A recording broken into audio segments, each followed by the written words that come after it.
দেখো রোহিত, মাত্র কয়েকদিনের পরিচয় আমরা দুজন দুজনের কত কাছে এসে গেছি। সবই কেমন স্বপ্ন মনে হয়। স্বপ্ন যে সত্যি হয় সে কথা আজ আমার বিশ্বাস হচ্ছে। সত্যি দেখো না, আমরা দুজন দুজনকে তেমন ভাবে চিনি না, জানি না, অথচ এখন মনে হচ্ছে যে তোমাকে ছাড়া আমি বাঁচবো না। এরই নাম ভালোবাসা। ম্যাডাম, কখনো কখনো কাউকে দেখলে মনে হয় না যে ভগবান যেন তাকে তার জন্যই পাঠিয়েছেন? যেমন তোমার ইউরোপের বদলে সিঙ্গাপুরে পড়তে আসা আমার জন্য। ঠিক তেমনই তুমি সিঙ্গাপুরে এসছো আমার সঙ্গে দেখা করতে। নো নো সরি ম্যাডাম, আমি কিন্তু কোথা থেকে আপনার সঙ্গে দেখা করতে আসিনি। ইনফ্যাক্ট আমি 5 বছর বয়স থেকেই ওয়েট করছি এখানে আপনার জন্য। তার মানে? যখন আমার 5 বছর বয়স তখন বাবা ব্যবসার কাজে ইউরোপে যান, সঙ্গে মাও ছিলেন। প্লেন দুর্ঘটনায় দুজনেই মারা যান। ব্যাস, তখন থেকেই বিদেশে আমি একা, আত্মীয় বন্ধু বলে কেউ নেই। Very sad. তুমি ওদের নিশ্চয়ই ভীষণ মিস করো। খুব মিস করি, কিন্তু রাতের তারাদের দিকে তাকিয়ে মনে হয় তারা যেন দূর থেকে আমার আশীর্বাদ করছেন, ভালোবাসছেন। মানে? মানে আমার মা সবসময় বলতেন, যারা ভালো মানুষ তাদের ভগবান তারা করে দেয় এই পৃথিবীকে আলো দেখানোর জন্য। আমার বাবা মা খুব ভালো ছিলেন। আমার মা বাবাও ভীষণ ভালো। আর কে কে আছেন তোমার? সবাই আছে জানো, মা বাবা ছাড়াও কাকা কাকিমা, দাদা বৌদি, ভাই বোন, পিসি, সবাই। ওরা আমায় ভীষণ ভালোবাসে। I am the darling of the family. Really? Really. আমার বাবা মা এত ভালোবাসেন যে সামান্য সর্দি কাশিতে রাত্রিবেলা ঘুমোন না। এত ভালোবাসেন যে কি বলবো। আমিও তোমাকে ভীষণ ভালোবাসি মিনা। বিলিভ মি, তোমাকে ছাড়া আমি বাঁচবো না।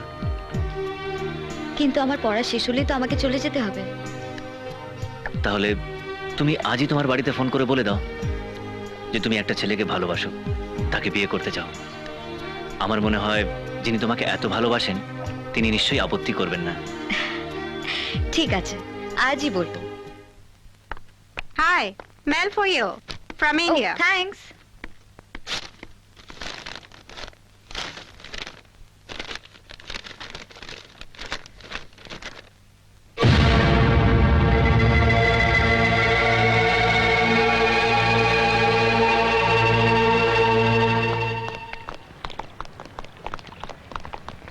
মিনা, হাই।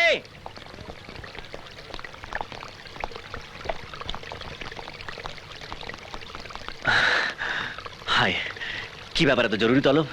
নিশ্চয়ই কোনো সুখবর আছে। আমাকে এক্ষুনি দেশে ফিরতে হবে। দেশে? কেন? বাড়ি থেকে চিঠি এসছে। ফোন করে কিছু বলার আগেই বাড়ি থেকে এই চিঠিটা পেলাম। বাবা আমার বিয়ে ঠিক করেছেন। কি করবো আমি কিছু বুঝতে পারছি না। এত চিন্তা করছো কেন? তুমি ওদের গিয়ে বুঝিয়ে বলো যে তুমি একটা ছেলেকে ভালোবাসো। আমি ভীষণ ভয় পাচ্ছি রোহিত। আরে মিনা, এতে ভয় পাওয়ার কি আছে? তাছাড়া তুমি এখনো তোমার মনের কথা তো ওদের জানাওনি। মিছি মিছি তুমি ভয় পাচ্ছ। বাবা যদি মানতে না চান তাহলে কি হবে রোহিত? কেন মানবেন না? তুমি তো বলেছিলে তোমার বাবা তোমাকে খুব ভালোবাসেন। নিশ্চয়ই উনি তোমাকে কষ্ট দিতে চাইবেন না। আমার মনে হয় ওনাকে বুঝিয়ে বললে উনি ঠিক মেনে নেবেন। কিন্তু রোহিত, আমার যা মনে হলো তোমাকে বললাম। এখন তোমার যা ভালো মনে হয় তাই করো। শুধু একটা কথা বলি মিনা, তোমাকে ছাড়া আমি বাঁচবো না। আমিও তোমায় ছাড়া বাঁচবো না রোহিত। বসে বসে ভাবি আমি সারাদিন কি করে মেটাবো